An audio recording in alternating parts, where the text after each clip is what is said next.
अंतर्राष्ट्रीय संबंध की एक आधारभूत क्लास है। आधारभूत अभी आपकी कुछ क्लासेस होंगी ताकि आपका थोड़ा सा फाउंडेशन और क्रिएट हो सके और बेसिक आधारभूत चीज़ें आप समझ सकें। फिर इसके बाद हम भारतीय विदेश नीति को पढ़ेंगे। आज के सेशन में दो चीज़ें मैं बताऊंगा आपको। पहले तो अंतर्राष्ट्रीय संबंध में जो संबंधों के प्रकार हैं, कितने प्रकार के संबंध स्थापित होते हैं। जब भी आप बाईलेटरल या मल्टीलेटरल रिलेशन पढ़ेंगे, द्विपक्षीय या बहुपक्षीय संबंधों के बारे में पढ़ेंगे, तो हम किसी देश के साथ कोई भी हमारा वार्तालाप होता है, किसी भी प्रकार की मीटिंग होती है, समझौता ज्ञापन होता है, MOU साइन होता है, तो वो क्या क्या हो सकता है, एक तो हम इसे समझ लेंगे, ठीक है। और इसके बाद फिर भारतीय विदेश नीति की क्या पृष्ठभूमि रही, किन परिस्थितियों में भारत की विदेश नीति का जन्म हुआ, उसको एक ग्लिम्स में मैं आपको बताता हुआ चलूँगा, ठीक है। तत्कालीन परिस्थितियों को देखेंगे और कोशिश करेंगे कि शुरुआत से लेकर अब तक, मतलब नेहरू काल से लेकर के अब तक भारत की विदेश नीति का रूप कैसे समय के साथ बदलता रहा, और जब भी हम विदेश नीति को समझेंगे उस दौरान की परिस्थितियों को ज़रूर समझेंगे, क्योंकि परिस्थितियां ही देश की विदेश नीति यानी जो हमारे राष्ट्रीय हित होते हैं वो परिस्थितियों के अनुसार बदलते रहते हैं, ठीक है। जैसे ही परिस्थितियां बदलेंगी, देश में जिस तरीके से आर्थिक समृद्धि होगी, देश में जिस तरीके से तो जो बैलेंस ऑफ पावर है समय के साथ किस तरीके से चेंज होती है, जहाँ पे हमारा राष्ट्रीय हित दिखता है या किसी अन्य देश का हमारे पास राष्ट्रीय हित दिखता है, तो एक दूसरे के साथ जुड़ करके कार्य करता है। कोई भी कंट्री हुई तो इसको समझने का प्रयास करेंगे। तो देखिए, संबंधों की बात जहाँ तक है तो संबंधों में प्रकार वही हैं जो हम लोग समझते हैं। अंतर्राष्ट्रीय संबंध में जो संबंध दो राष्ट्रों के मध्य या अन्य कई राष्ट्रों के मध्य स्थापित किए जाते हैं, उनमें से सबसे प्रमुख है आर्थिक संबंध, राजनीतिक संबंध, और कौन कौन से हो सकते हैं, राजनीतिक संबंध, और क्या हो सकते हैं, सांस्कृतिक संबंध, सांस्कृतिक संबंध। आप जब भी पढ़ेंगे तो इन्हीं पैमानों पर पढ़ेंगे किसी भी देश के साथ संबंधों को। देखो, एक तो ऐतिहासिक पृष्ठभूमि होती है, क्योंकि अंतर्राष्ट्रीय संबंध वर्तमान का विषय है कि वर्तमान में पहले किसी देश के साथ हमारे कैसे संबंध रहे, अमेरिका के साथ कैसे संबंध रहे। तो हम एक बार पृष्ठभूमि को समझने के बाद बस यही समझेंगे कि आर्थिक संबंध अमेरिका के साथ कैसे हैं, राजनीतिक संबंध कैसे हैं, सांस्कृतिक संबंध कैसे हैं, सामरिक संबंध कैसे हैं, सामरिक या सैनिक संबंध बोल सकते हैं इनको, संबंध कैसे हैं, वैज्ञानिक संबंध कैसे हैं, वैज्ञानिक संबंध कैसे हैं, कूटनीतिक संबंध इसी के अंतर्गत आता है। अंतर्राष्ट्रीय संबंध का व्यवहारिक पक्ष क्या है, कूटनीति। कूटनीति के बारे में आपको मैं समय के साथ बताता जाऊंगा कि कूटनीति क्या है, कूटनीति क्या है, किस तरीके से अंतर्राष्ट्रीय संबंध को ये व्यवहारिक स्वरूप प्रदान करती है, तो इसको भी हम समझने का प्रयास करेंगे, ठीक है, एक एक करके। तो देखिए, राजनीतिक संबंध ये सबसे इंपॉर्टेंट संबंध होते हैं। इन सभी संबंधों में से देखें, अब तो सबसे महत्वपूर्ण हो चुके हैं आर्थिक संबंध। इकोनॉमिक रिलेशन ही किसी देश के साथ अंतर्राष्ट्रीय संबंधों को स्थापित करने का प्रयास करता है, लेकिन फिर भी कोई भी देश सबसे पहले ये भी कोशिश करता है कि उसके पॉलिटिकल थॉट मैच करते हैं या नहीं करते। जैसे भारत के लिए सबसे महत्वपूर्ण कौन से देश हो सकते हैं, जहाँ पर लोकतंत्र हो, जहाँ पर डेमोक्रेसी हो, है ना, जहाँ पे लोगों के साथ लोगों को, डेमोक्रेसी का मतलब क्या है, जनता को प्रमुखता दी जाए, जन संप्रभुता होनी चाहिए, उन देशों को हम ज़्यादा प्रायोरिटी देंगे। जहाँ पर सैन्य शासन लगा हुआ हो, निरंकुश लोकतंत्र की व्यवस्था हो, ऐसी सभी परिस्थितियों वाले देशों से शायद हम संबंध बनाने से परहेज करें। समझ रहे हैं। तो सबसे पहले जब हम राजनीतिक संबंध किसी देश के साथ स्थापित करेंगे तो हम प्रयास करेंगे कि उस देश में डेमोक्रेसी का डेवलपमेंट होना चाहिए, डेमोक्रेसी बहुत तेजी से बढ़नी चाहिए, ठीक है। दूसरी चीज, भारतीय संप्रभुता को वो देश क्या होना चाहिए, स्वीकार करने वाला होना चाहिए। जैसे मान लीजिए कश्मीर का ही इशू है, तो कश्मीर के इशू पे वो भारत का समर्थन करने वाला देश होना चाहिए, ठीक है। तो भारतीय लोकतंत्र का समर्थन कोई करे तब हम राजनीतिक संबंध स्थापित करेंगे। हम कश्मीर मुद्दे पर भारत का समर्थन करें तो हम उसका समर्थन करेंगे, उससे साथ संबंध स्थापित करने का प्रयास करें, या फिर यूनाइटेड नेशन जैसे इतने बड़े विशाल जो एक अंतर्राष्ट्रीय सबसे बड़ा जो है कह सकते हैं कि एक ग्रुप है ना, एक अंतर्राष्ट्रीय समूह में यूनाइटेड नेशन सुरक्षा परिषद में भारत की स्थायी सदस्यता का समर्थन करे। तो ये जब कोई करेगा देश तो हम उसके साथ रिलेशन बनाने का प्रयास करेंगे। ये नहीं हो कि वो हमारा समर्थन ही नहीं कर रहा और हम उसके साथ रिलेशन जोड़ रहे हैं। तो सबसे इंपॉर्टेंट होता है पॉलिटिकल रिलेशन। पॉलिटिकल रिलेशन कैसे बनता है किसी देश का? पॉलिटिकल थॉट के कारण से हम उससे जुड़ते चले जाते हैं, ठीक है। और जब एक बार पॉलिटिकल रिलेशन बन जाता है, वहाँ पर उस तरीके की व्यवस्थाएं देखने को मिलती हैं, तो फिर दूसरा नंबर होता है इकोनॉमिक रिलेशन का। आर्थिक संबंध स्थापित करने का प्रयास करते हैं हम उस देश के साथ, जैसे द्विपक्षीय व्यापार, दोनों मिलकर के वो हमारे यहाँ से कुछ आयात करेगा, हम उसके यहाँ से कुछ आयात करेंगे, तो एक्सपोर्ट इंपोर्ट होना चालू होता है। द्विपक्षीय व्यापार होगा, व्यापार आवश्यक वस्तुओं का होगा जो हमारे देश में निर्मित हो रही हैं, कच्चे माल का होगा। यदि भारत की ज़रूरतें पेट्रोलियम से हैं तो हमें तेल और गैस चाहिए होगा, हम आयात करेंगे, है ना। तो धीरे धीरे आर्थिक संबंध बनने प्रारंभ होते हैं, और आर्थिक संबंध जब बनते हैं तो बनने के बाद जो है हम एक समय ऐसा आता है कि हम मुक्त व्यापार नीति पर पहुंच जाते हैं। मुक्त व्यापार नीति को आसान भाषाओं में समझें तो 2 या 2 से अधिक देशों के बीच प्रशुल्क यदि शून्य हो जाए, जो टैक्स है, जो ड्यूटी है, कस्टम ड्यूटी यदि वो शून्य हो जाए, भारत किसी सिंगापुर से कुछ इंपोर्ट करता है तो वहां से कोई टैक्स भारत को ना लगे, और यदि यहां से सिंगापुर को कुछ जाता है तो सिंगापुर अपना माल भारत में बेचे तो उसको कोई टैक्स ना लगे, भारत सरकार ना ले, और भारत सरकार यदि कोई वहां पे वस्तु अपना बेचता है तो वहां पे भी टैक्स फ्री हो जाए। तो दोनों देशों का एक्सपोर्ट इंपोर्ट दोनों टैक्स फ्री हो गया, तो ये क्या हो गया? इसी को मुक्त व्यापार कहते हैं, फ्री ट्रेड सिस्टम कहते हैं, ठीक है, जहां पे टैक्स फ्री हो जाता है दोनों देशों का एक्सपोर्ट इंपोर्ट आपस में ही म्यूचुअली, क्योंकि हमने कुछ बेचा तो हमें टैक्स नहीं लगा, उन्होंने कुछ बेचा तो, ठीक है। तो ये कुछ देशों के साथ हम ऐसे संबंध भी स्थापित करते हैं, ठीक है। इसके बाद जो है सीपा के बारे में आपको मैं पढ़ाऊंगा। सीपा एक समग्र आर्थिक सहभागिता का समझौता है जिसके तहत मुक्त व्यापार को लेकर के ही उसमें इकोनॉमिक देशों के बीच में इकोनॉमिक ट्रेड बढ़े, इसको लेकर कार्य किया गया है।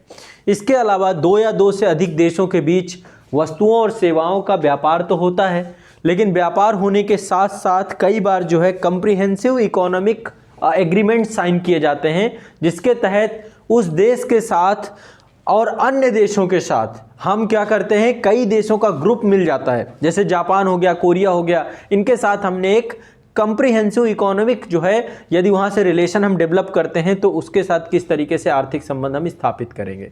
तो इकोनॉमिक संबंध हम स्थापित करते हैं अपनी ज़रूरतों के हिसाब से, और हम प्रयास करते हैं कि व्यापार से इसकी स्थिति ना रहे, जितना हम आयात करें उतना हम निर्यात करें, यही हर देश का, या हम उससे ज़्यादा निर्यात करें, व्यापार संतुलन हमारे पक्ष में हो, ठीक है। इसके बाद बात आती है सैनिक संबंध की। हर देश चाहता है कि हमारे आसपास पड़ोस शांत रहे, और उसके लिए हमें आर्थिक तौर पे अपने आप को सशक्त बनाना होगा, और आर्थिक तौर पे जब हम सशक्तिकरण करेंगे तो निश्चित तौर पे आस पड़ोस हमारा उसे डिस्टर्ब करने का प्रयास करेगा, है ना, व्यवधान डालने का प्रयास करेगा। जिस तरीके से समसामयिक परिदृश्य में आतंकवाद जैसी एक वैश्विक समस्या है, 2 देशों के मध्य युद्ध की समस्या है, कई सारी चीज़ें हो सकती हैं। तो ऐसे में अपने आप को सुरक्षित रखने के लिए, अपने देश की संप्रभुता को सुरक्षित रखने के लिए सामरिक संबंध और सैनिक संबंध स्थापित किए जाते हैं। इसके अंतर्गत क्या क्या आप देखने को पाएंगे? संयुक्त सैन्याभ्यास होते हैं, ठीक है। संयुक्त सैन्याभ्यास होने के साथ साथ एक देश दूसरे देश के सैनिकों को प्रशिक्षण भी देता है, सैन्य सामग्री का भी आदान प्रदान करता है। जैसे आप देखते हैं ना, फ्रांस में आपने देखा होगा क्या नाम था, राफेल अभी आया है ना, तो बहुत सारे हमारे सैन्य उपकरण हैं, बोफोर्स हो गया, राफेल हो गया, या फिर T-72 हो गया। लगभग अभी हमारे यहाँ पे डिफेंस इस्टेब्लिशमेंट अब हो रहा है जा कर के, कि अब हमारे यहाँ पे HAL है, उसके द्वारा डिफेंस को लेकर के काम किया जा रहा है, DRDO है, उसके द्वारा काम किया जा रहा है। तो कुछ हैं संस्थाएं जो कि काम कर रही हैं, लेकिन अब अभी भी उतने बड़े स्तर पे नहीं है। यदि जलपोत बनाना है तो भी हम रसिया से खरीद रहे हैं, किसी तरीके की टेक्नोलॉजी खरीदना है तो भी हम रसिया से खरीद रहे हैं, या फिर इजराइल से खरीद रहे हैं, या तो अमेरिका से खरीद रहे हैं। AK-47 अभी भी भारत वो भी इंपोर्ट करता है, जो भी है। तो अस्त्र शस्त्रों का भी आदान प्रदान क्या होता है, आपके सामरिक और सैनिक संबंधों में होता है। साथ में एक दूसरे की, जब कभी एक दूसरे के ऊपर युद्ध होता है तो उस युद्ध में हम एक दूसरे की मदद करें, ऐसे संबंध भी सामरिक और इसमें बनाए जाते हैं। ठीक है, तो कई बार कंप्रिहेंसिव बना लिए जाते हैं, 2-3 देश एक साथ मिल जाते हैं, जैसे नाटो बनाया गया, कई देशों का संगठन है कि भाई नाटो के जो सदस्य देश हैं उसमें किसी एक के ऊपर आक्रमण हुआ तो ये माना जाएगा कि नाटो के सभी सदस्यों के ऊपर आक्रमण है, ताकि वो एक दूसरे को लेकर सुरक्षित रखें। ठीक है, तो ये एक सबसे इंपॉर्टेंट चीज है। तो कहीं ना कहीं पे एक चीज और होती है सामरिक संबंधों के अंतर्गत, वो आता है कि इंटेलिजेंस इनपुट लेना। जैसे अभी 26 जनवरी था तो अमेरिका की इंटेलिजेंस एजेंसियां हैं वो काम कर रही हैं, तो इंटेलिजेंस इनपुट लेना, आसूचना का लेन देन करना कि भाई आपके पास कुछ इंटेलिजेंस हो भारत की सुरक्षा को लेकर के, तो ये एक दूसरे की एजेंसियां एक दूसरे की मदद करती रहती हैं। ठीक है, तो सामरिक संबंधों में आसूचना का लेन देन होता है, उच्च और संवेदनशील टेक्नोलॉजी का लेन देन होता है, तकनीकी मिलती रहती है, जैसे कोई भी अस्त्र शस्त्र का निर्माण हो गया, या फिर जैसे अभी आज के टाइम पे एक नए प्रकार का वैज्ञानिक के अंतर्गत आ जाता है अंतरिक्ष अनुसंधान जो आपका चल रहा है, और जो विभिन्न प्रकार के जो लॉन्च व्हीकल्स हैं या विभिन्न प्रकार की अंतरिक्ष में जो सैटेलाइट्स लगाई गई हैं उनकी टेक्नोलॉजी को लेकर के भी संबंध होता है।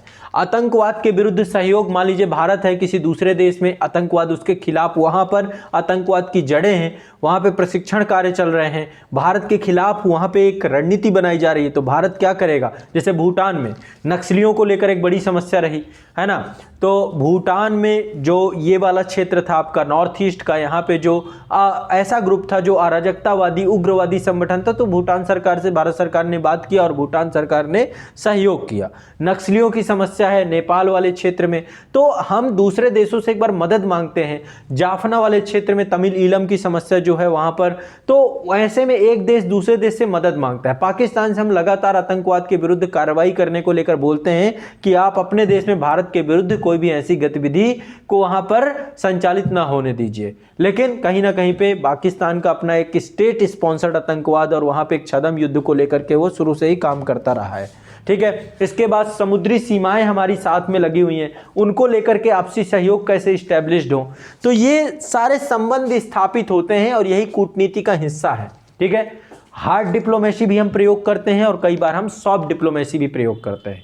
सॉफ्ट डिप्लोमेसी में आपके सांस्कृतिक संबंध आते हैं, कल्चरल रिलेशन आते हैं। ठीक है, कल्चरल रिलेशन क्या होते हैं, जैसे एक देश में कोई त्यौहार मनाया जा रहा है और दूसरा दो देश भी उसको आयोजित करे। दीपावली भारत में मनाई जा रही है तो विश्व में अन्य कहीं मनाई जाए। यदि कहीं पे जो है आप देखते हैं कि जो 25 दिसंबर को क्रिसमस मनाया जाता है, पूरा विश्व मनाता है, क्रिसमस का आयोजन करता है, तो कोई भी एक त्यौहार जिसको एक देश मनाए और दूसरा देश भी उसका आयोजन करे, तो ये सांस्कृतिक संबंधों के अंतर्गत आता है। एक देश की भाषा, एक देश का साहित्य दूसरे देश के द्वारा वहाँ पे अध्ययन अध्यापन किया जाए। हमारे यहाँ पे यूनिवर्सिटियों में चाइनीज़ भी पढ़ाई जाती है, स्पेनिश भी पढ़ाई जाती है। हमारे यहाँ पे JNU चले जाइए, वहाँ पे मल्टीपल लैंग्वेज पढ़ाई जाती है, फ्रेंच भी पढ़ाई जाती है, पुर्तगीज पढ़ाई जाती है, तो कई सारी लैंग्वेज वहाँ पे पढ़ाई जाती हैं। तो ये क्या है, अध्ययन अध्यापन चालू हो गया, यानी उस देश में उस देश की संस्कृति आपस में जुड़ रही है। ठीक है, तो आप देखते हैं जैसे एक कॉन्सेप्ट है अंतर्राष्ट्रीय योग दिवस, ये क्या है, ये हमारे एक सॉफ्ट कल्चर, पूरा विश्व अब योगा को लेकर के 21 जून को योगा डे होता है तो उसमें सब लोग जुड़ते हैं। तो सांस्कृतिक संबंधों से सब जुड़ते हैं। बौद्ध धर्म ने जिस तरीके से चीन हो गया, जापान हो गया, भारत हो गया, ताइवान हो गया, आसियान कंट्री है इतनी सारी, थाईलैंड हो गया, सब पे बौद्ध धर्म है, तो ये हमारे क्या सॉफ्ट डिप्लोमेसी का एक उदाहरण है। ठीक है, दो तरीके से आपकी शक्ति के दो रूप होते हैं, एक हार्ड पावर होता है, एक सॉफ्ट पावर होता है।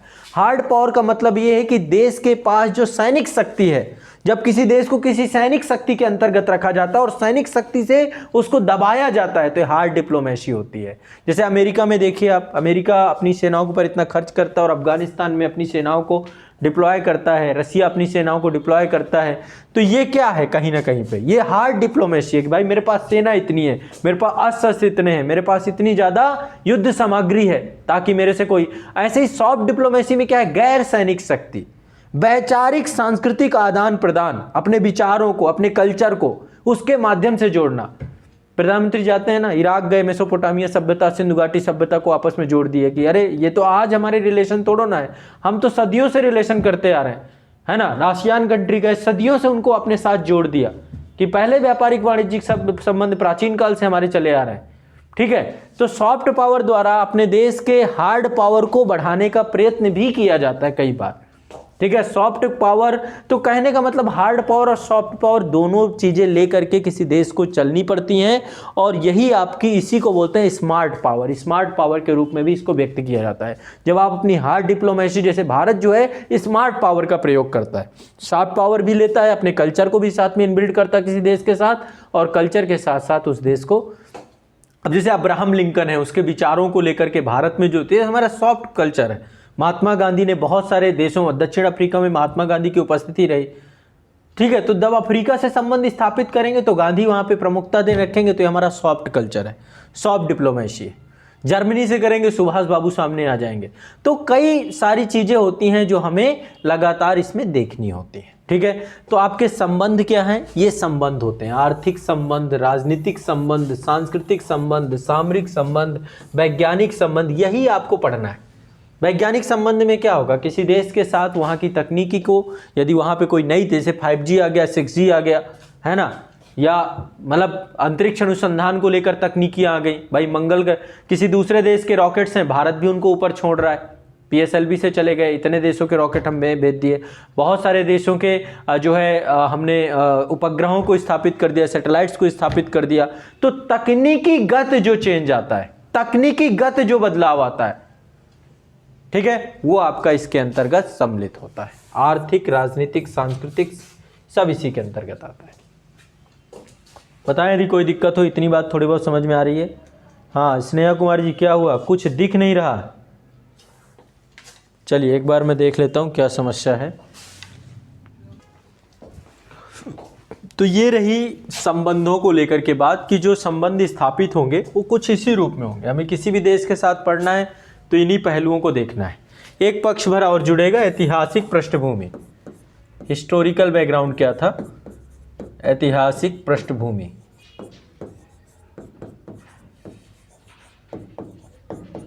ठीक है। तो हम एक बार हिस्टोरिकल बैकग्राउंड देखने के बाद ये सारे मुद्दों पर आकर के चर्चा करेंगे। यही अंतर्राष्ट्रीय संबंधों का प्रकार है कि किस किस रूप में हैंगे, ठीक है।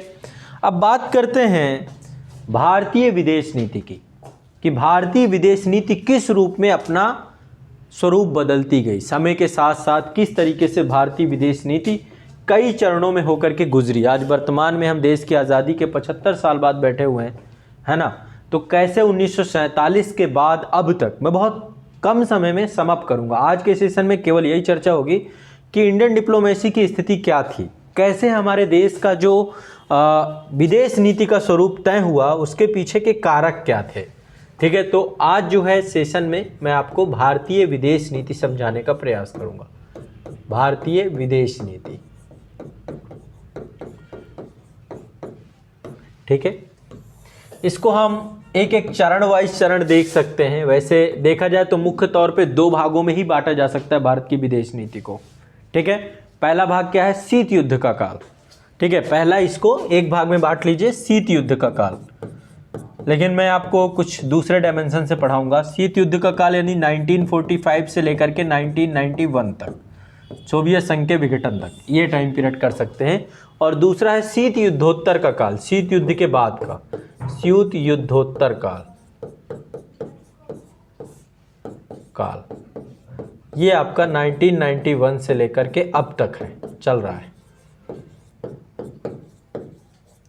ठीक है। तो ये दो भागों में आप भारत की विदेश नीति को बांट कर देख सकते हैं। लेकिन यदि हम इसको कुछ इस तरीके से बांटें, क्योंकि समय के साथ साथ कई प्रधानमंत्री आते गए हैं और हर प्रधानमंत्री के समय परिस्थितियां कुछ ऐसी रही हैं, उन परिस्थितियों ने ही भारतीय कूटनीति को जन्म दिया है। देखिए तत्कालीन हमारी आवश्यकताएं क्या थी, हम 3-4 चीज़ों को देखेंगे। पहले तो परिस्थितियां कैसी थी और उन परिस्थितियों में हमें बिहेव कैसा करना चाहिए। परिस्थितियां, जैसे हम चीन को देखते हैं ना, आपको लगता है कि चीन अचानक से ऐसा बन गया। चीन अचानक से ऐसा नहीं बना, उसने शुरुआत में शांतिपूर्ण उदय की नीति अपनाई और आज एग्रेसिव दिख रहा है, क्योंकि आज उसने अपना इकोनॉमिक डेवलपमेंट कर लिया है। कोई भी देश है जब तक आर्थिक तौर पे सशक्त नहीं होगा तो किस रूप में आकर के आपसे एग्रेसिवनेस दिखाएगा, कुछ भी करेगा, कोई भी देश नहीं कर सकता, है ना। तो कहने का तात्पर्य सिर्फ मेरा इतना सा है कि भारत में यदि हम भारत की विदेश नीति को आज की विदेश नीति को कंपेयर करेंगे तब की विदेश नीति से, तो शायद हम सही न्याय नहीं कर पाएंगे किसी भी प्रधानमंत्री के साथ, क्योंकि तत्कालीन समस्याएं क्या थी और आज की समस्याएं क्या हैं, दोनों अलग अलग चीज़ है। ठीक है, तो चलो क्रम से समझते हैं, एक एक थोड़ा सा ग्लिम्स आपको देता जाता हूं। कल फिर मैं चीज़ों को लिखवाऊंगा, नेक्स्ट सेशन पे लिखवा दूंगा, आज केवल समझते हैं। ठीक है, देखिए शुरुआत करते हैं बिल्कुल आरंभ में। 1947 में देश आज़ाद हुआ आपका, और वहाँ से लेकर 1964 तक, 64 का टाइम पीरियड ये नेहरू युग के टाइम पीरियड पे है। ठीक है, पंडित नेहरू का टाइम पीरियड था। पंडित नेहरू के बाद फिर लाल बहादुर शास्त्री आते हैं, फिर इंदिरा गांधी आती हैं। ठीक है, तो शुरुआत का जो समय था, इस समय की पहले परिस्थितियां हमें समझनी पड़ेंगी। जब तक हम परिस्थितियां नहीं समझेंगे, और इससे आप एक और टॉपिक है आपका स्वतंत्रता के उपरांत भारत, तो उसको भी समझ पाएंगे। घरेलू परिस्थितियां क्या थी इस समय, दो तरीके की परिस्थितियां हम देखेंगे। पहली हैं घरेलू परिस्थितियां, दूसरी हैं वैश्विक परिस्थितियां। इंटरनेशनल लेवल पे क्या चल रहा था और घरेलू लेवल पे क्या चल रहा था। जब तक हम इन दोनों परिस्थितियों को नहीं देखेंगे तब तक शायद हम भारतीय विदेश नीति को ना समझ पाए। तो इसको हम पहले चरण के तौर पे ले रहे हैं, 1947 से लेकर के 1964 पहले चरण का समय। इसके पहले जस्ट देश हमारा 15 अगस्त 1947 से पहले साम्राज्यवादी शक्तियों के गुलाम था, उपनिवेशवादी शक्तियों के गुलाम था। रंग भेद की नीति, जाति प्रथा, महिलाओं की दयनीय स्थिति, देश का आर्थिक शोषण, जहां साम्राज्यवाद और उपनिवेशवाद दोनों निकल आते हैं। तो जो घरेलू परिस्थितियां थी साम्राज्यवादी शक्तियों के शोषण के तहत थी। उपनिवेशवादी शक्तियों ने देश को, रंग भेद की नीति भी भारत में देखने को मिलती है, गोरा काला। और रंग भेद की नीति में आपको यह भी देखने को मिला कि भारतीयों को हर जगह पे स्थान नहीं दिया गया। जो उच्च पदों पर थे भारतीय नहीं थे, अंग्रेज ही थे। तो एक तरीके से गुलामी का दौर था आज़ादी के पहले। जब देश आज़ाद हुआ उस समय एक आज़ादी के पहले, और आज़ाद जब भारत हुआ तो उस समय एक तो आर्थिक विपन्नता थी, क्योंकि शोषण हुआ था बहुत तेजी से। प्रति व्यक्ति आय 20 रुपये 25 रुपये प्रति व्यक्ति आय थी। साक्षरता दर 10-11% के आसपास थी। और इससे तकनीकी रूप से भारत बहुत पिछड़ा हुआ रह गया। कोई भी तकनीकी का डेवलपमेंट भारत में उस समय नहीं था। ठीक है, कोई टेक्नोलॉजी नहीं थी, सारी टेक्नोलॉजी इंपोर्टेड थी। जो अंग्रेज थे उनके द्वारा जो तकनीकी यहाँ पे दी गई, भारत की अपनी खुद की कोई तकनीकी नहीं थी। आर्थिक विषमता बहुत ज़्यादा थी। गरीबी, भुखमरी, बेरोजगारी, कुपोषण की समस्याएं बहुत तेजी से पूरे भारत में फैली हुई थी। तो एक तो ऐसा वातावरण था उस समय। और एक चीज और, आज़ादी के बाद हमने लोकतांत्रिक शासन प्रणाली को अपना लिया। देश की निरक्षर जो जनता है उसके हाथ में शासन सौंप दिया। साक्षर तो थी नहीं, पढ़ी लिखी तो जनता थी नहीं। आज भी जनता, अभी भी आप देखिए डेमोक्रेसी है, लेकिन डेमोक्रेसी में जो हमने शासन प्रणाली चुनी, क्योंकि हमने लॉन्ग टर्म सोचा है। संविधान निर्माताओं ने, संविधान की पुस्तक केवल संविधान की पुस्तक नहीं, आपका मुल्क है, आपका देश है, उसी के हिसाब से देश चलता है। तो संविधान निर्माताओं ने कहा कि देखो आज हम ये बना भी देंगे। मान लो आज हमने जनता के हाथ में शक्तियां नहीं सौंपी, क्योंकि ये जनता काफ़ी लंबे समय के गुलामी के दौर से गुजरी है, तो फिर देश में क्रांतियां होंगी आने वाले समय पे। हुई है, ब्रिटेन में क्रांति हुई है, अमेरिका में क्रांति हुई है, सब इसी के खिलाफ हुई है ना। यदि यहाँ पे अभी हम निरंकुश तानाशाही स्थापित करके जाते हैं, कुछ भी करके जाते हैं, तो फ्यूचर फिर भी सिक्योर्ड नहीं है इंडिया का, क्योंकि एक क्रांति के लिए फिर इनको तैयार रहना पड़ेगा। तो इन्होंने क्या किया, अंतिम सॉल्यूशन किया। इन्होंने कहा कि रफ्तार थोड़ा कम रहेगी लेकिन परमानेंट रहेगी, जनता ही सर्वोपरि होगी। ठीक है, तो आज़ादी के बाद लोकतांत्रिक शासन प्रणाली को हमने स्वीकार किया। जैसे चाइना में बहुत संभावना है, अब वहाँ के लोग सड़कों में उतर रहे हैं। हांगकांग हो गया, देखिए कितने लंबे समय से वहाँ पे आंदोलन चल रहे हैं। हांगकांग हो गया, तिब्बत हो गया, तिब्बत में लोग कितने लंबे समय से आंदोलनरत हैं। ठीक है, ताइवान हो गया, ताइवान में कितने लंबे समय से लोग आंदोलनरत हैं वहाँ पे शासन प्रणाली के खिलाफ, क्योंकि वहाँ पे डेमोक्रेसी है ही नहीं, वहाँ पे निरंकुश लोकतंत्र है। तो आज़ादी के बाद हमने लोकतांत्रिक शासन प्रणाली चुन ली, एक ये भी उस समय की परिस्थिति थी। इसके बाद देशी रियासतों का एकीकरण करने की समस्या, क्योंकि पैरामाउंसी खत्म हो चुकी थी, लैप्स ऑफ पैरामाउंसी, अंग्रेज चले गए। ब्रिटिश हुकूमत का जो यहाँ पे जितने भी राजा थे, लगभग 565 रियासतें क्या हो गई, स्वतंत्र हो गई अचानक से। उनको एकीकृत करना, एकीकृत भारत बनाना, फिर इतना बड़ा संविधान बनाना, उस समय की चुनौतियां कुछ अलग थी, उस समय की प्रायिकता कुछ अलग थी। आप देखें, आपको लगता है कि आजादी के बाद क्या हुआ? सबसे बड़ी बात, देश का संविधान बनाया गया। इससे बड़ी उपलब्धि क्या होगी? उसको बनाने में भी 3 साल की अवधि लग गई। तो एक तो ये था। दूसरा, जगह जगह पे सांप्रदायिक दंगे हो रहे थे, लोगों में क्या हो चुका था? विश्वास आ चुका था। हिंदू मुस्लिम और धार्मिक तौर पे लोगों की भावनाएं संकीर्ण हो चुकी थी। विभाजन के दौर पे बंगाल में, पंजाब में, हर जगह पे दंगे हो रहे थे। तो देश में आंतरिक सुरक्षा की भी समस्याएं थी, आर्थिक विपन्नता की भी समस्या थी और कई सारी समस्याओं का जन्म था। वहीं इसी दौरान, इस पहले चरण के दौरान वैश्विक तौर पे चलते हैं, विश्व में क्या चल रहा था? ये तो भारत में चल रहा था, ठीक है। वैश्विक तौर की क्या स्थिति थी? विश्व के साथ क्या घट रहा था? द्वितीय विश्व युद्ध समाप्त हुआ था 1945 में और पूरा विश्व क्या हुआ था? 2 धड़ों में बंट गया था, विचारधाराओं में बंट गया था, पूंजीवादी और समाजवादी अर्थव्यवस्थाओं में। अमेरिका ने पूंजीवादी अर्थव्यवस्था का नेतृत्व किया और यूएसएसआर ने समाजवादी अर्थव्यवस्था का। तो एक कोल्ड वॉर का वातावरण बना हुआ था, एक तनाव का माहौल बना हुआ था, ठीक है। तनाव के माहौल के साथ साथ दुनिया में कई सारे सैनिक गठबंधन होने चालू हो गए। ऐसा लग रहा था कि तीसरा विश्व युद्ध हो ही जाएगा। सैनिक गठबंधन जो यूएसए के नेतृत्व में थे, अमेरिका के नेतृत्व में थे, उन्होंने नाटो बनाया, यूएसएसआर ने अपना वार्सा पैक्ट किया। तो जो भी देश थे सारे एक होड़ में लग गए, कैसे हम अपने आप को न्यूक्लियर कंट्री में तब्दील कर लें, क्योंकि न्यूक्लियर वेपन का प्रयोग किया गया। सर्वात्रिक युद्ध कहा जाता है द्वितीय विश्व युद्ध को, सबसे ज्यादा विनाश हुआ, 2 परमाणु बम्बों का प्रयोग किया गया। तो अब सबको यह था कि हम भी न्यूक्लियर स्टेट बने, नहीं तो हम अपने आप को शायद सर्वाइव ना कर पाए। तो एक होड़ सी लग गई, शस्त्रीकरण करने की होड़ सी लग गई और साथ ही राष्ट्र राज्य प्रणाली का एक नया स्वरूप देखने को मिलता है। नए नए देशों का स्वतंत्र होना, जो ब्रिटिश हुकूमत थी या फिर जो यूरोपीय सत्ताएं थी जो विश्व के विभिन्न क्षेत्रों में साम्राज्यवादी और उपनिवेशवादी शक्तियों के तौर पे थी, उनका जो है वहां से स्वरूप खत्म होना। तो विभाजन होना चालू हो गया, भौगोलिक विभाजन होने लगा और पूरा विश्व आर्थिक तौर पे भी अपने आप को इंडिपेंडेंट करता हुआ चला गया, ठीक है। साथ ही यूरोप भी 2 भागों में बंट गया। आपको पता होगा बर्लिन की दीवार खींच दी गई, ठीक है। और यूरोप में विचारधारात्मक तौर पे यूरोप 2 भागों में बंट गया, एक समाजवादी यूरोप और एक पूंजीवादी यूरोप। पश्चिमी यूरोप जो था पूंजीवादी विचारधारा में था और पूर्वी यूरोप यूएसएसआर के संपर्क में था और समाजवादी विचारधारा में थे। जर्मनी में ही 2 जर्मनियां बन गई, समाजवादी जर्मनी और पूंजीवादी जर्मनी। बर्लिन की दीवार बना दी गई, उसकी राजधानी को 2 भागों में विभाजित कर दिया गया, ठीक है। तो पूंजीवादी और समाजवादी समाज बन गया, गुटों में लोग जुड़ने लग गए। अब जब ये परिस्थितियां थी तो ऐसे में भारतीय विदेश नीति क्या होती, क्या करते पंडित नेहरू? पंडित नेहरू ने सबसे पहले, चूंकि देश स्वतंत्र ही हुआ था, तो उन्होंने सबसे पहले लोकतांत्रिक देश होने के नाते, क्योंकि हमने लोकतंत्र को चुना था, तो भारत द्वारा एक स्वतंत्र और स्वायत्त विदेश नीति की प्रारंभ की गई, यानी कि इंडिपेंडेंट डिप्लोमेसी। हम ना तो पूंजीवादी में जाएंगे ना तो हम समाजवादी में जाएंगे। भाई यदि अमेरिका का गठबंधन चुन लेते आप तो अमेरिका के द्वारा जो पॉलिसी बनाई जाती है उनको आप इम्पैक्ट करते।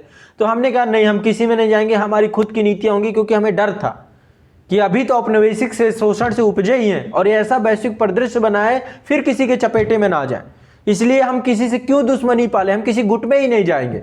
तो लोकतांत्रिक देश होने के नाते भारत ने क्या किया, एक स्वतंत्र और स्वायत्त विदेश नीति का निर्माण किया। अब स्वतंत्र और स्वायत्त विदेश नीति में क्या आता है, हमने एक ऐसा गुट बनाया जिसमें कोई गुट ही नहीं है, गुट निरपेक्ष की नीति का पालन किया।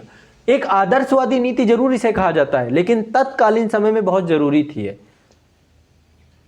समझ रहे मेरी बात को? हमने किसी भी देश के साथ कोई भी गठबंधन नहीं किया और भारत ने जो 9 स्वायत्त देश थे उन सभी 9 स्वायत्त देश में गुट निरपेक्ष नीति के तौर पे हमने एक नए गुट का निर्माण किया, जिसका सिर्फ एक उद्देश्य था कि हम सभी सैनिक गठजोड़ों से अलग रहेंगे, दोनों महाशक्तियों के साथ बेहतर संबंध बना के चलेंगे। हमें कोई एक महाशक्ति के साथ नहीं जुड़ना, हम दोनों के साथ बेहतर संबंध बनाएंगे। और हम 9 स्वतंत्र देशों के, तो इसमें नासिर, टीटो और नेहरू तीनों का एक महत्वपूर्ण योगदान था, ठीक है।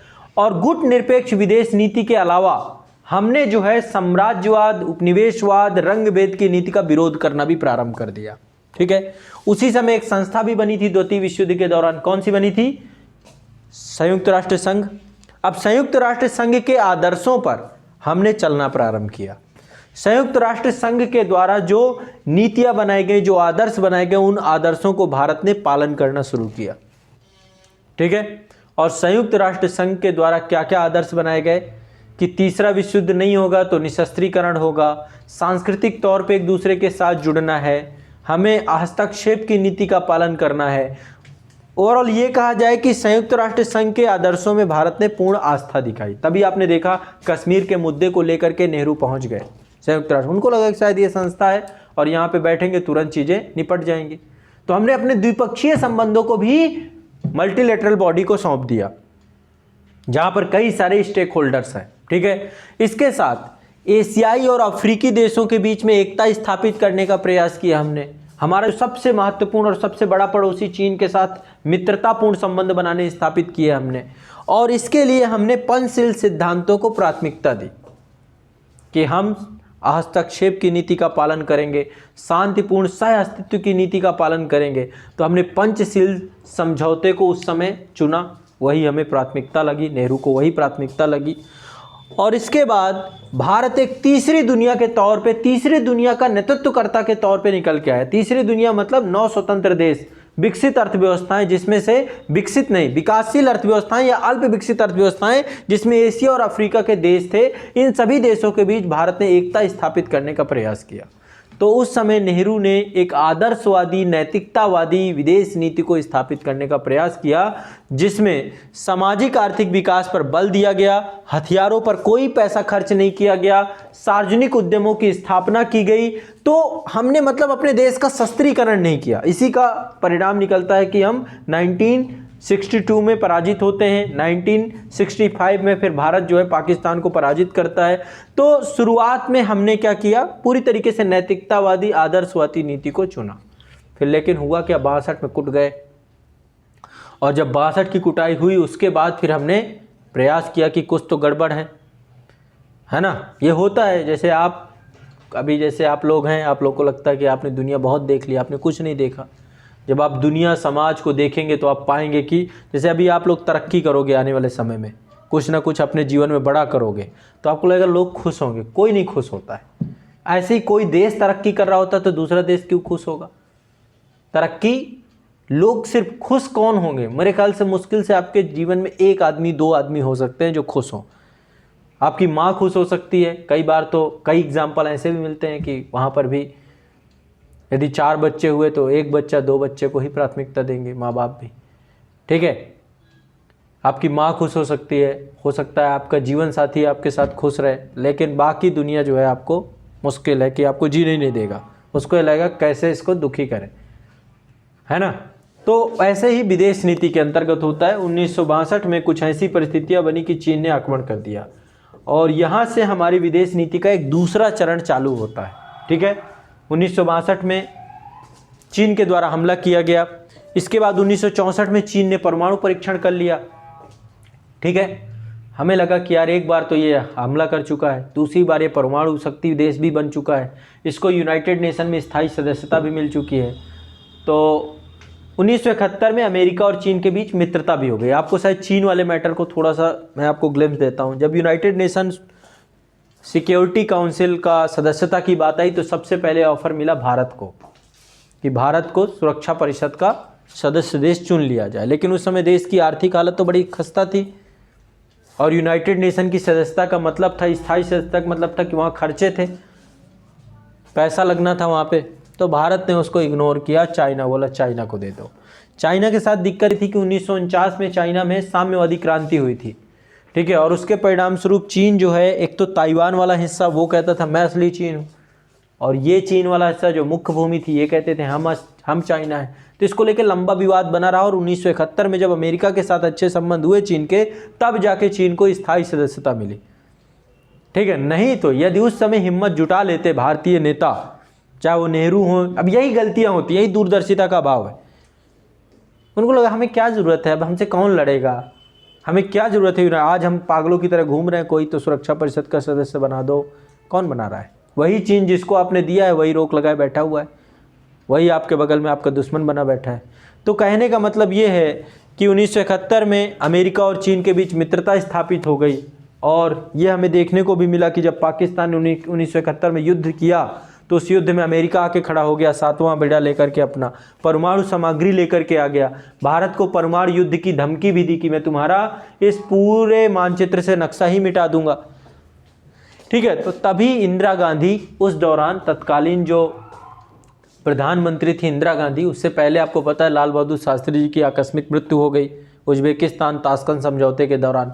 तो 1971 में इंदिरा गांधी के द्वारा आदर्शवादी नैतिकतावादी विदेश नीति को खत्म कर दिया गया, त्याग दिया गया। बोला गया कि ये ठीक नहीं है, हम सोचेंगे दुनिया सब अच्छी है, हमारे साथ कुछ गड़बड़ नहीं होगा। तो उन्होंने क्या किया भाई, आदर्शवादी नीति क्या थी, हम किसी गुट के साथ नहीं जुड़ेंगे, हम किसी के साथ संधि नहीं करेंगे, हम दोनों को बराबर लेकर के चलेंगे। उन्होंने कहा कुछ ये सब बकवास है। ठीक है, तो उन्होंने कहा कि व्यवहारिक धरातल पे क्या हो सकता है।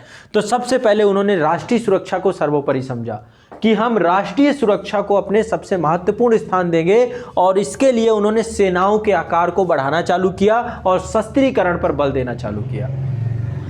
ठीक है, सेनाओं का आकार भी बढ़ाना था और शस्त्रीकरण भी करना था। भारत का सेनाओं का आकार बहुत कम थी, सेनाएं थी नहीं, डिफेंस मिनिस्ट्री ये लगता है कोई ज़रूरत ही नहीं। साथ ही परमाणु परीक्षण किया गया 1974 में। साथ ही यूएसएसआर के साथ एक समझौता भी कर लिया गया, एक ट्रीटी भी कर ली गई। 1970 में एक समझौता हो गया कि यदि भारत के ऊपर कोई युद्ध होता है, किसी तरीके का आक्रमण होता है, तो उसमें हमारी यूएसएसआर मदद करेगा। संयुक्त राष्ट्र उस समय सोवियत संघ था, सोवियत संघ हमारी मदद करेगा। ठीक है, तो ये यथार्थवादी विदेश नीति देखने को मिलती है। ठीक है, और 1971 में तीनों देशों की सेनाएं भारत की बॉर्डर पे आके खड़ी हो गई, अमेरिका, चीन और पाकिस्तान। इन्होंने गठजोड़ किया और इसके मुकाबले के लिए भारत ने सोवियत संघ को एसओएस भेजा। शायद मैं थोड़ा सा आपको ग्लिम्स दूंगा। 1971 में एक बहुत विपरीत परिस्थिति आ गई। इंदिरा गांधी भाषण दे रही थी एक जगह, अचानक उनके पास एक लेटर पहुंचता है और उस लेटर में लिखा होता है कि पाकिस्तान ने भारत पे हमला कर दिया है। हमारे आगरा वाले क्षेत्र में जहाँ पे एयरफोर्स कैंट एरिया है वहाँ पर हमला हुआ है, और जो बॉर्डर लगता है सीमावर्ती क्षेत्र है यहाँ पर हमला हुआ है। ठीक है, गुजरात के कुछ क्षेत्रों में हमला हुआ है। तो चूंकि उस समय चल रहा था, हुआ ये था, शेख मुजीबुर रहमान पहली बार पाकिस्तान में चुनाव हुए, जीत गया पूर्वी पाकिस्तान। बांग्लादेश में मुजीबुर रहमान थे, वो जीत गए, है ना। अभी 50 साल पूरे हुए हैं ना उनके, शेख मुजीबुर रहमान, अभी पुरस्कार भी मिला है उनको। तो उन्हीं की बेटी है शेख हसीना, जो बांग्लादेश की प्रधानमंत्री है, उन्हीं की बेटी है मुजीबुर रहमान की। 1971 में चुनाव हुए, चुनाव में मुजीबुर रहमान की लोकप्रियता का जीत गए। दूसरा संविधान जो बना पाकिस्तान में, उसमें उर्दू को जो है राष्ट्रीय भाषा का दर्जा दे दिया गया। पूर्वी पाकिस्तान में रहने वाले लोग तो धर्म से तो मुस्लिम थे, लेकिन भाषा से बांग्ला थे। तो भाषा प्रायोरिटी होती है, धर्म के ऊपर भी भाषा है, आपकी भाषा इंपॉर्टेंट है। अभी आप हिंदू हैं, कोई अभी स्पेनिश बोलने वाला हिंदू मिल जाए, आपसे कोई मतलब ही नहीं होगा कि यार तुम साइड रहो, तुमसे क्या काम है ना। तो आपको हिंदी भाषा आपको प्रायोरिटी हो जाएगी। आप विदेश जाएंगे तो आपको लगेगा हिंदी कोई मिल जाए मुझे। ठीक है, भाषा सबसे इंपॉर्टेंट होती है। तो एक तो आक्रोश लोगों को ये था कि यार बांग्ला को महत्व नहीं दिया गया, कम से कम दूसरी लैंग्वेज ही बना देते। दूसरा, जीता वहां से, जैसे ही जीते शेख मुजीबुर रहमान, उसको जुल्फकार अली भुट्टो थे, उन्होंने जेल में डलवा दिया कि भाई ये क्या है। और फाइनली फिर वहाँ पे संघर्ष हो गया, वहाँ पे फिर मुक्ति वाहिनी सेना, और उसके बाद बहुत बड़ी संख्या में लोग जो है माइग्रेट करके बांग्लादेश से भारत में घुसने लग गए। तो भारत की इंटरनल सिक्योरिटी डिस्टर्ब होने लगी, 20 लाख से ज़्यादा लोग माइग्रेट करके भारत में घुस आए। तो इसके बाद इंदिरा गांधी ने क्या किया, सेनाएं भेजनी चालू की। ठीक है, और जब इंदिरा गांधी ने सेनाएं भेजने चालू की तो उसी समय चीनी और अमेरिकी सेनाओं ने, अमेरिका ने ये बोला कि यदि आपने कुछ भी किया, यदि आपने इस युद्ध में हिस्सा बनने की कोशिश की, बांग्लादेश की मदद की, पूर्वी पाकिस्तान की मदद की, तो हम आपके नक्शे को पूरा, तो अमेरिका से एक 7वां बेड़ा आकर के बंगाल की खाड़ी में खड़ा कर दिया गया और पूरी तरीके से परमाणु सामग्री से लैस था। ठीक है, अब भारत को ये लगा कि यार ये तो मेरा अस्तित्व ही मिटा देगा, क्योंकि ये एक बार तो ट्राई कर चुका है जापान में, कहीं धोखे से। हमारे पास तो परमाणु शक्ति थी नहीं 1971 में। ठीक है, तो हमने तुरंत एसओएस भेजा। एसओएस मतलब आप समझते हैं ना, सेफ, मतलब हमारी आत्मा मरने वाली है, हमें बचा। तो एसओएस सोवियत संघ के साथ हमारी मित्रता थी, और एसओएस के बाद सोवियत संघ ने अपना बेड़ा भेजा, और उसके बाद दोनों एक दूसरे के सामने बंगाल की खाड़ी में खड़े रहे। भारत ने सक्रिय हस्तक्षेप किया और इसके बाद एक नया देश बना। 90,000 की सेना को हमने पाकिस्तानी सेना को अपने अधीनता स्वीकार कराई, उनको कैद कर लिया गया। उस समय यदि चाहते तो कश्मीर का इशू रिजॉल्व हो सकता था, लेकिन शिमला समझौता के बाद चीज़ें हो गई। अब ये हम जब भारत पाकिस्तान संबंध पढ़ेंगे तो शिमला समझौता क्या है, सब चीज़ों को समझेंगे। तो 1971 में मतलब स्थिति बड़ी जटिल थी, परिस्थितियां जटिल थी, और इंदिरा गांधी इस चीज़ को भांप गई कि अब हमने राष्ट्रीय सुरक्षा को यदि केंद्रीय विषय नहीं समझा तो हमारा आस पड़ोस बहुत अस्थिर हो चुका है। 90,000 की सेना हमने यदि इनकी कैप्चर की है तो अब ये कुछ भी करने को उतारू हो जाएंगे। और तभी से फिर उसी दौरान कोल्ड वार का टाइम चल रहा था, वियतनाम में भी कहानी खराब चल रही थी, कोरिया के साथ भी संबंध अच्छे नहीं थे, इजराइल का इशू यहाँ से कॉन्फ्लिक्ट में था। इसके बाद भारत ने अपने आप का परमाणु पहली बार जो 1974 में हमने शांतिपूर्ण परमाणु परीक्षण किया। शांतिपूर्ण परमाणु परीक्षण मतलब अपनी ऊर्जा की आवश्यकताओं को पूर्ति करने के लिए परमाणु परीक्षण किया, ठीक है। और इसके बाद जो है विदेश नीति में एक बड़ा परिवर्तन देखने को मिला हमारे देश में, और देश की आर्थिक व्यवस्था में कोई परिवर्तन तब भी देखने को मिला। विदेश नीति तो बदल गई लेकिन इकॉनमी अभी भी वैसी ही थी। इससे पहले प्रयास किया था कि एग्रीकल्चर सेक्टर में हम किसी तरीके से आत्मनिर्भर बन जाएं, तो प्रयास किया था लाल बहादुर शास्त्री ने, ठीक है। लाल बहादुर शास्त्री जी के द्वारा हरित क्रांति का जो कॉन्सेप्ट था वो भारत में इम्प्लीमेंट हुआ और हमारी खाद्यान्न जरूरतें पूरी होनी चालू हो गई, ठीक है। इसके बाद देश में जो सार्वजनिक उद्यम थे उनको जो है प्राथमिकता देनी चालू की गई। मिश्रित अर्थव्यवस्था को देश में अपनाया गया, मिक्स्ड इकोनॉमी लाई गई, ठीक है। और समाजवादी अर्थव्यवस्था को, तभी संविधान में संशोधन भी होता है, 42वां संविधान संशोधन, और प्रस्तावना में समाजवादी शब्द को प्रमुखता से रखा जाता है। लेकिन फिर कहानी गड़बड़ होनी चालू हो गई। क्यों कहानी गड़बड़? एक तो देश के अंदर छात्र आंदोलन, बड़ा छात्र आंदोलन चालू हुआ। अभी आपने देखा था कि 2 दिन पहले स्थिति बड़ी भयावह थी, और जब से आरआरबी एनटीपीसी का रिज़ल्ट आया उसमें बहुत सारी खामियां थी। फिर रेलवे ग्रुप डी को लेकर रिज़ल्ट आया, उसमें भी बहुत सारी खामियां थी। कहीं ना कहीं पे देखिए ये गलतियां होती हैं सरकार पक्ष की तरफ से कि उसका खामियाजा छात्रों को भुगतना पड़ता है, ठीक है। 20 गुना कहा गया, 11 गुना बच्चे लिए गए, एक बच्चे को 5 सेंटर से पास दिखाया गया, है ना। अब वो कैसे एग्ज़ाम होगा? इसके बाद फिर CBT 1 CBT 2 2 टेस्ट बना दिए, कंप्यूटर बेस्ड टेस्ट बनाए गए। तो ग्रुप डी में बोला गया कि अब प्री नहीं, अब मेंस भी लेंगे हम। लगभग 1.5 करोड़ के आसपास बच्चा था। एनटीपीसी में तो रिजल्ट का इशू था कि भाई रिजल्ट ही 20 गुना बोला गया, 11 गुना आया है, बड़ी खामी थी ये, ठीक है। इसके बाद बच्चों को लग रहा था कि चलो हम कुछ आंदोलन करेंगे, ट्विटर में कैंपेन चलाया गया, 90 लाख से ज़्यादा ट्वीट भेजे गए, उनको डिलीट करा दिया, सब कुछ हो गया। फिल्टर लगाए गए, बहुत सारे जो यूट्यूब चैनल्स थे उन पे भी फिल्टर लगा, जो वीडियो आरआरबी एनटीपीसी के नाम से बैठता था वो चलता ही नहीं था। अब कहानी ये हुई कि अचानक से एक नोटिफिकेशन आता है आपका, और उस नोटिफिकेशन में ये रहता है कि भैया आप ग्रुप डी का जो बच्चे हैं उनसे CBT 2 लिया जाएगा। अभी एनटीपीसी के बच्चे टेंशन में ही थे और इधर ग्रुप डी वालों को टेंशन में डाल दिया। बच्चे बिहार के लोग हैं, युवा शक्तिशाली सक्रिय, बिहार उत्तर प्रदेश दोनों आगे ही रहता है, और कहानी ये हो गई कि हिंसा में परिवर्तित हो गया। देखो वहाँ पे कोई भी हिंसा को कभी भी आप सही नहीं ठहरा सकते। यदि आपने हिंसा की आप हार जाओगे, सीधी साफ सी बात है। कोई भी, अभी किसान बैठे रहे, देखो बिल वापस करा के ले गए, कोई दिक्कत नहीं हुई। लेकिन यदि आप हिंसा में उतारू हो जाएंगे तो फिर आप जीत नहीं पाएंगे, आप हार जाएंगे, आपकी शक्ति कमजोर हो जाएगी। फिर आप उसको कैसे जस्टिफाई करेंगे? ठीक है, आंदोलन हिंसक आंदोलन में बदल गया। कई जगह पे ट्रेनें जला दी गई, कई जगह पे तोड़फोड़ हुई, और जितनी तोड़फोड़ बाहर हुई फिर पुलिस भी समझते हैं, फिर उसके पास जैसे ही आपने हिंसा किया उनके पास पावर आ गई कि भाई मार दिया इन्होंने।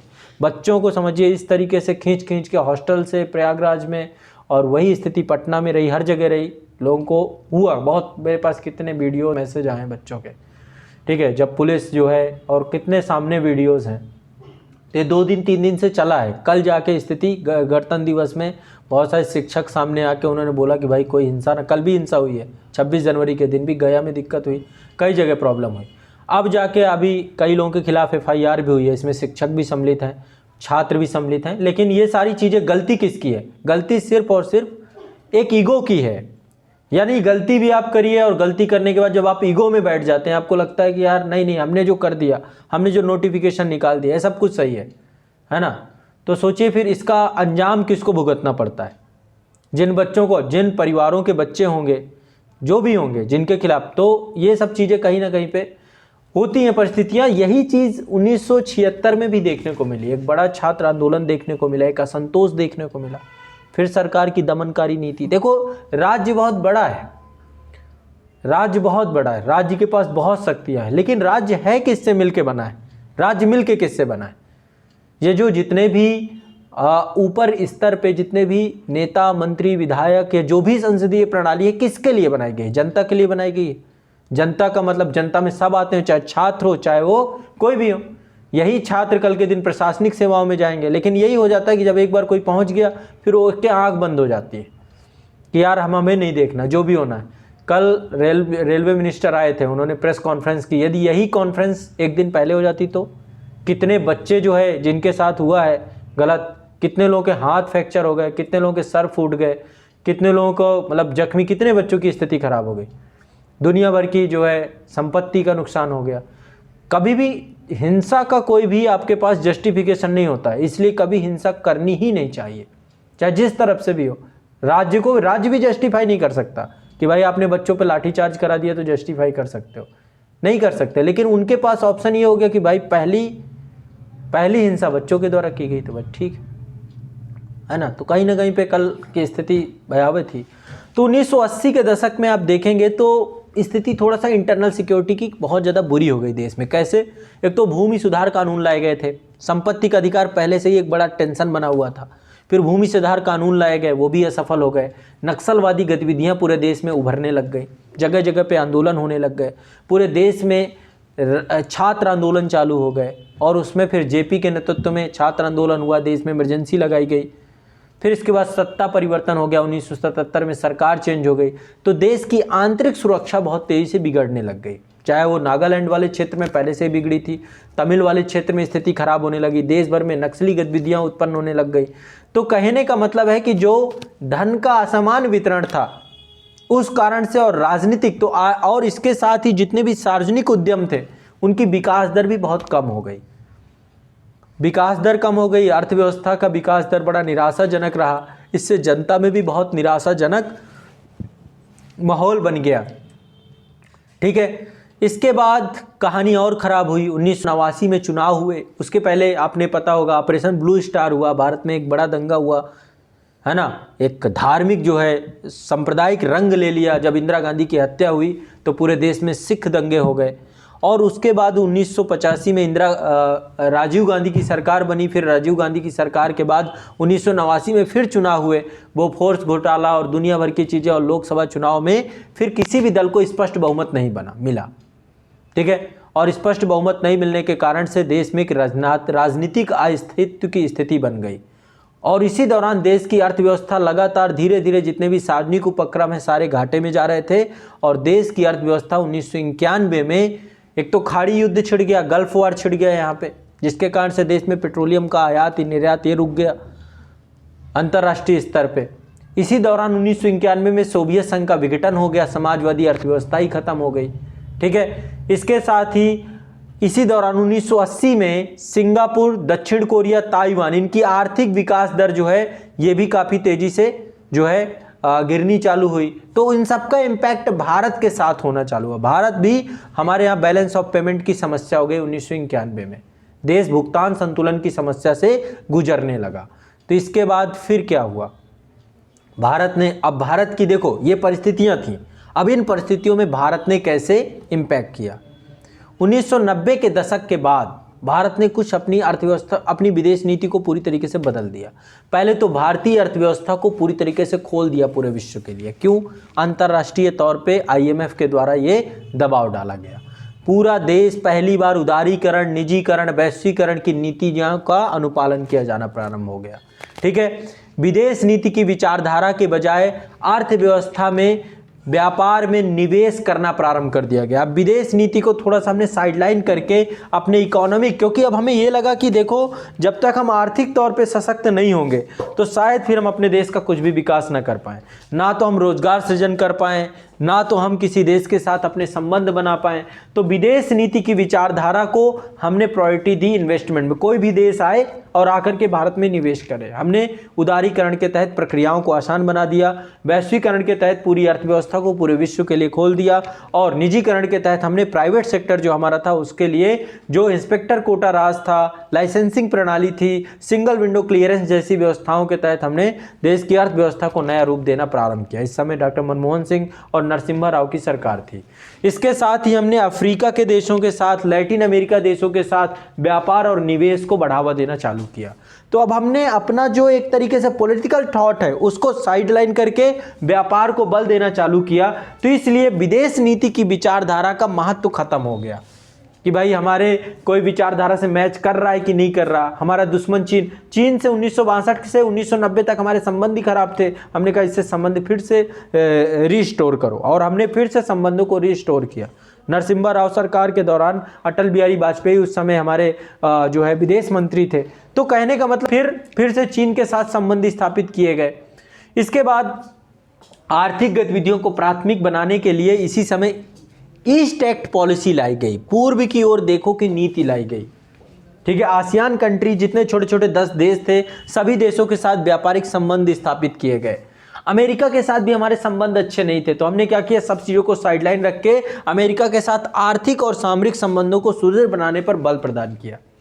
ठीक है, तो जो देशों से, जैसे चीन से हमारी नहीं बन रही थी, उससे बननी चालू हो गई। फिर अमेरिका संबंध रिस्टोर किए गए। इसके बाद आसियान कंट्री को महत्व देना चालू किया गया इकोनॉमिक तौर पे।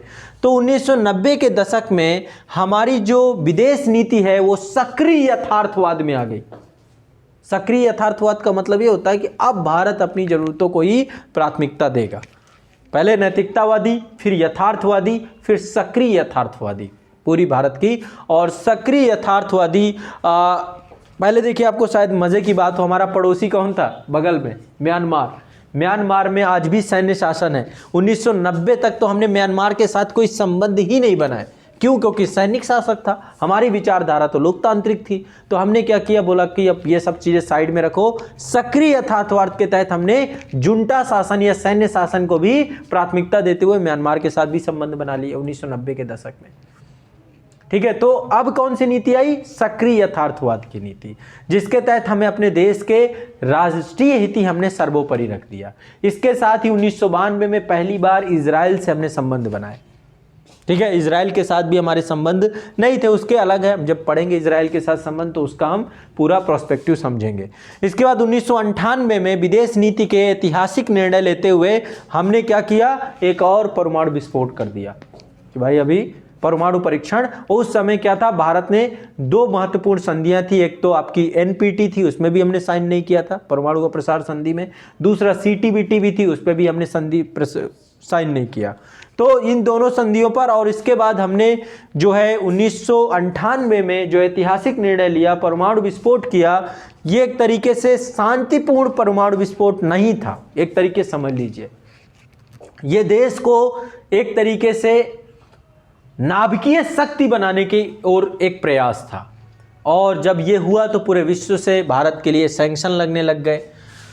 हम चाहते थे कि हमारे देश में एक तो हम परमाणु शक्ति संपन्न बने, विश्वसनीय न्यूनतम परमाणु प्रतिरोधक क्षमता का हमारे अंदर विकास हो सके। यानी कि कोई भी देश यदि भारत के ऊपर आक्रमण करता है तो वो एक बार आक्रमण करने से पहले डरे।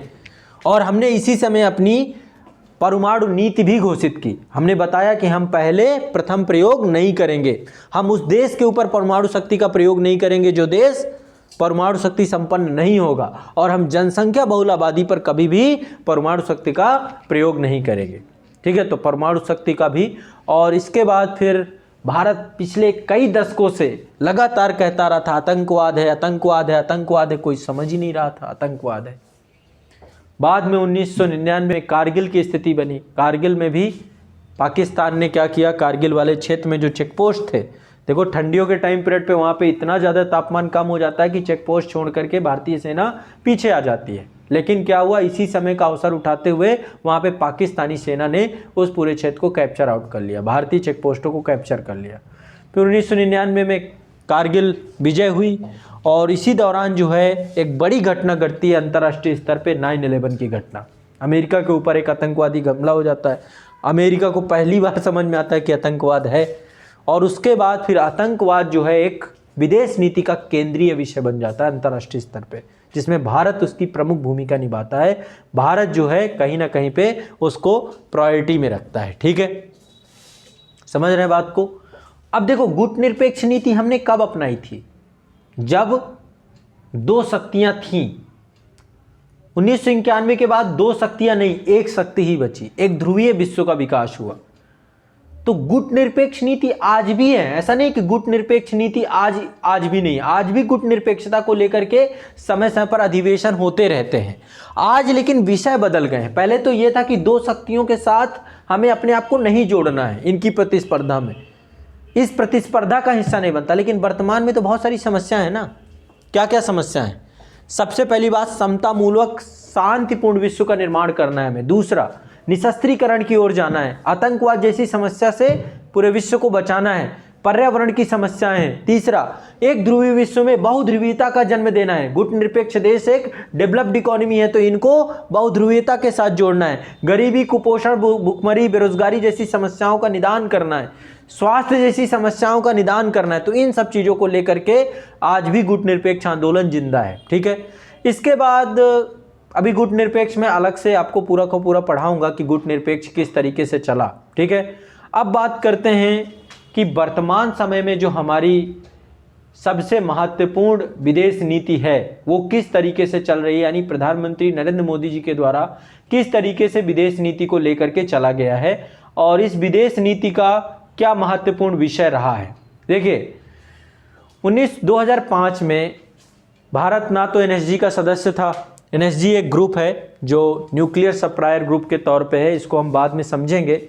अब तो बहुत सारे देशों ने भारत को जो है NSG की सदस्यता भी भारत को मिल चुकी है, लेकिन पहले NSG की सदस्यता नहीं थी और अमेरिका ने भारत के साथ न्यूक्लियर डील की 2005 में। बहुत बड़ी उपलब्धि थी हमारी।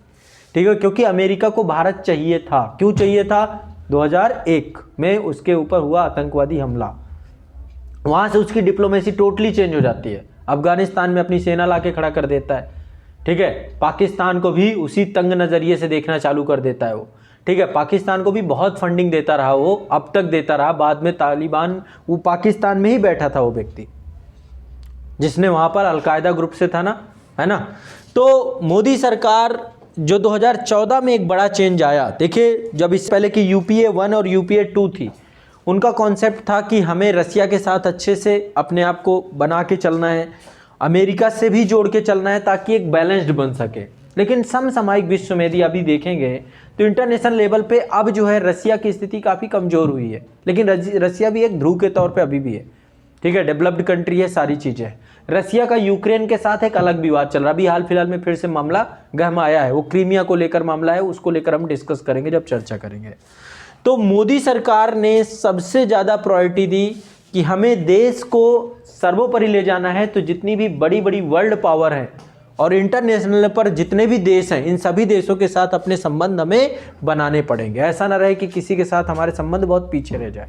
तो चाहे अमेरिका हो, जापान हो, कोरिया हो, ठीक है, ब्रिटेन हो, फ्रांस हो, सभी कंट्रियों के साथ संबंध। चाइना हमारा चूंकि पड़ोसी है तो चाइना से भी हम संबंध बेहतर बनाना चाहते हैं, लेकिन हमारे बहुत सारे विवाद हैं आपस में और वो आके खड़े हो जाते हैं, चाहे वो सीमा विवाद हो, चाहे ट्रेड को लेकर के हो, कई मामले हैं। उनको लेकर जब हम डिटेल में पढ़ेंगे तब समझेंगे।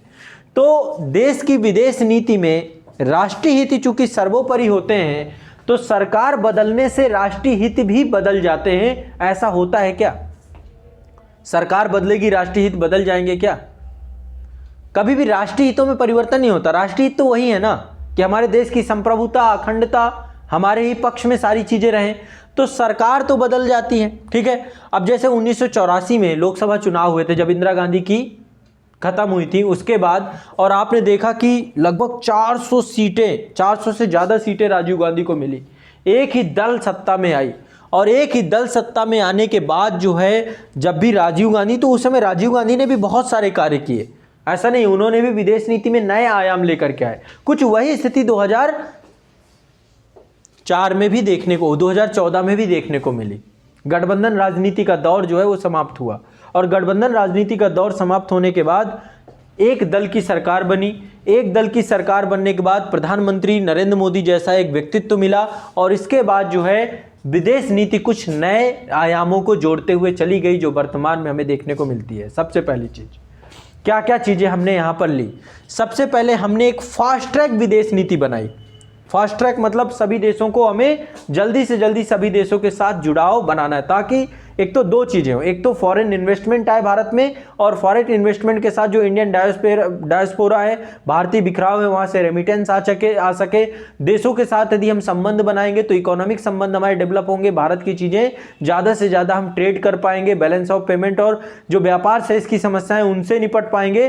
तो भारत के द्वारा विदेशों के साथ किए गए बहुत सारे समझौतों में आधारभूत संरचनाओं के निर्माण में अत्यधिक विलंब पहले किया जाता था। उस विलंब को खत्म करके एक फास्ट ट्रैक, त्वरित, तात्कालिक रूप से क्रियान्वित होने वाली विदेश नीति को बनाया गया, ताकि चीजें ऐसे ना रहे कि पड़े रहें। डील हो गई, एमओयू साइन हो गए, तो साइन है तो पड़े हुए हैं, ठीक है। प्रधानमंत्री जी के द्वारा विश्व के विभिन्न देशों के द्वारा रक्षा समझौते किए गए, उन्हें क्रियान्वित किया गया, ठीक है। विदेशों में रहने वाले भारतीयों से मिलना प्रारंभ कर दिया गया। आप कभी भी देते हैं प्रधानमंत्री जी को, जहां भी जाते हैं वहां पर पहले इंडियन डायस्पोरा से जरूर मिलते हैं। इसके बाद प्रवासी भारतीय दिवस भी मनाना प्रारंभ कर दिया गया उसी हिसाब से। तो एक भारत की विश्व के प्रति सकारात्मक छवि बनाने का प्रयास वर्तमान परिदृश्य में किया जाना प्रारंभ किया गया, ताकि भारत जो है निवेश के लिए बेहतर जगह बन सके। देखो, जब तक पैसा नहीं होगा कुछ नहीं कर पाओगे। फिर मैं वही बात बोल रहा हूँ, इंटरनेशनल लेवल पे हमें पैसा चाहिए तो हमें निवेश चाहिए, इन्वेस्टमेंट चाहिए, फॉरेन इन्वेस्टमेंट चाहिए। फॉरेक्स में आके इन्वेस्टमेंट करें हमारे यहाँ पे, तो हमें निवेशक भारत में आए। इसके लिए बहुत सारे इकोनॉमिक, बहुत सारी कार्यक्रम है, जैसे मेड इन इंडिया कार्यक्रम, मेक इन इंडिया कार्यक्रम, है ना, मेक फॉर इंडिया कार्यक्रम, ऐसे कई सारी चीजें निकल के आई। इसके बाद हमने पड़ोसी देशों के साथ भी महत्व देना प्रारंभ किया। जैसे 17 साल बाद हमारे प्रधानमंत्री की श्रीलंका आसपास जो सबसे पहली यात्रा भूटान की थी, प्रथम पड़ोसी, है ना, प्रथम पड़ोसी की नीति का पालन करते हुए पहले भूटान में यात्रा की, जो हमारा सबसे लॉयल कंट्री है। समझिए, ये चीज ध्यान रखिएगा कभी भी, जब भी ये दिखाता क्या है, भूटान कोई बहुत ज्यादा इकोनॉमिक तो भारत से, लेकिन वो भारत के प्रति हमेशा लॉयल रहा। जो आपके साथ हमेशा लॉयल रहे उसको सबसे पहले वो दीजिए, तवज्जो दीजिए। तो प्रथम पड़ोसी की भूमिका के तौर पर पहले नेपाल, भूटान हुआ, फिर नेपाल हुआ, फिर इधर के जितने छोटे छोटे देश हैं, मालदीव हुआ, सबके साथ एक अच्छे संबंध बनाने चालू किए गए, ठीक है। और भारतीय प्रधानमंत्री की यात्राएं प्रारंभ हुई। 28 साल के बाद जो है श्रीलंका की यात्रा की गई। और आपने देखा था एक बार वो नवाज शरीफ, किसी का बर्थडे था, बिना बताए हुए पाकिस्तान, 25 दिसंबर के आसपास की बात थी, अचानक से पाकिस्तान उतर गए प्रधानमंत्री जी। अपने आप में बहुत बड़ी चीज़ है, कोई प्रधानमंत्री की यात्रा होती है और अचानक से वो पाकिस्तान उतर जाता है। तो ये दिखाता है कि किस तरीके से संबंधों को हम बनाते हैं। साथ ही सांस्कृतिक कूटनीति को बहुत महत्व प्रदान करना चालू किया गया। इसको बढ़ाने का प्रयास अभी वर्तमान में किया जा रहा है। नेशनली, इंटरनेशनली, कहीं भी जाते हैं, जो ईस्ट एक्ट पॉलिसी थी उसको एक्ट ईस्ट पॉलिसी में बदल दिया गया, ताकि इसको लुक नहीं करना, देखना नहीं, लुक ईस्ट पॉलिसी से कोई फायदा नहीं होगा, इसको एक्ट ईस्ट पॉलिसी में लाओ, ठीक है। तो उसमें बहुत सारे संरचनात्मक परिवर्तन किए गए। इसके बाद जो है सरकार के द्वारा जो छवि थी भारत की, उस छवि को बदलने के लिए महत्वपूर्ण जो कार्य किए गए, उन कार्यों के अंतर्गत विभिन्न प्रकार के परिवर्तन जो है वर्तमान में देखने को मिल रहे हैं। भारत विश्व में आज एक ऐसे देश के तौर पे है जो विश्व के विभिन्न संगठनों के साथ लगातार जुड़ता जा रहा है, विभिन्न देशों के साथ युद्धाभ्यास करता जा रहा है। तो समय और परिस्थिति के अनुसार भारत की विदेश नीति में एक संरचनात्मक परिवर्तन आया है, जिसमें हम विश्व के सभी देशों को तवज्जो दे रहे हैं। वर्तमान में हम वैश्विक शांति को प्राथमिकता दे रहे हैं, वैश्विक समस्याओं के निदान में सबसे आगे खड़े हैं, चाहे वो जलवायु परिवर्तन का मुद्दा हो, चाहे आतंकवाद का मुद्दा हो, चाहे वैश्विक गरीबी, बेरोजगारी, भुखमरी या स्वास्थ्य जैसी समस्याओं का मुद्दा हो। तभी कोविड-19 जैसे जितने भी मामले हैं उसमें भारत ने पहले पूरे विश्व को वैक्सीनेशन को लेकर, वैक्सीन डिप्लोमेसी और विभिन्न प्रकार की डिप्लोमेसियों में भारत सबसे आगे आके खड़ा हो गया। पूरे विश्व को आज भी फार्मास्यूटिकल सेक्टर में भारत ने सबसे ज़्यादा मदद की, ठीक है। तो ये पूरा हमारी डिप्लोमेसी का एक हिस्सा रहा है समय और परिस्थितियों के अनुसार पे, ठीक है। तो अब जो मैं आपको नेक्स्ट जो हमारा सेशन होगा वहाँ से क्रम से एक एक चीज़ें जितनी भी है वो लिखवाना चालू करूँगा, बताना चालू करूँगा, और मैं इंडियन डिप्लोमेसी आपको स्टार्ट करूँगा, ठीक है। रही बात शब्दावलियों की, रही बात बीच बीच में तकनीकी जो चीज़ें हैं, समय के साथ जैसे जैसे आती जाएंगी मैं आपको समझाता जाऊंगा। ठीक है, अब हम आरंभ करेंगे एक एक अपने। पहले एक क्लास और मान लीजिए भारत के सभी पड़ोसी देशों को देखेंगे, थोड़ा सा चैलेंजेस बताऊंगा किस पड़ोसी देश के साथ हमारी क्या क्या चैलेंजेस हैं, क्या क्या प्रॉब्लम्स हैं, और वर्तमान में किस प्रॉब्लम्स को, पहले क्या प्रॉब्लम थी, वर्तमान में क्या है, और किस तरीके के अभी हमारे समसामयिक परिदृश्य में। तो एक दो आधारभूत क्लास और होंगी आपकी। इसके बाद हम एक एक कंट्री के साथ अपने जो विदेश नीति के जो हमारे आयाम हैं, महत्वपूर्ण संबंध है, उनको देखना शुरू करेंगे। ठीक है, समझ पा रहे हो कि नहीं समझ पा रहे हो कुछ थोड़ा बहुत? हाँ ठीक है, ये विषय धीरे धीरे आपको बहुत आसान लगेगा, कुछ है नहीं। इससे दो तीन चीज़ें समझोगे। एक तो आप ऐतिहासिक पृष्ठभूमि समझ पाओगे, इंडियन पोस्ट इंडिपेंडेंस की विषय वस्तु आपकी यहीं पे कवर हो जाएगी। मैं सभी पड़ोसी देशों के साथ और नेशनली इंटरनेशनली सारा कुछ कवर करते हुए चलूँगा। ठीक है, तो आपको लगभग कोई दिक्कत नहीं आएगी। ठीक है, तो कोई अभी यदि आपको कोई डाउट हो, कुछ पूछना हो तो बता सकते हैं।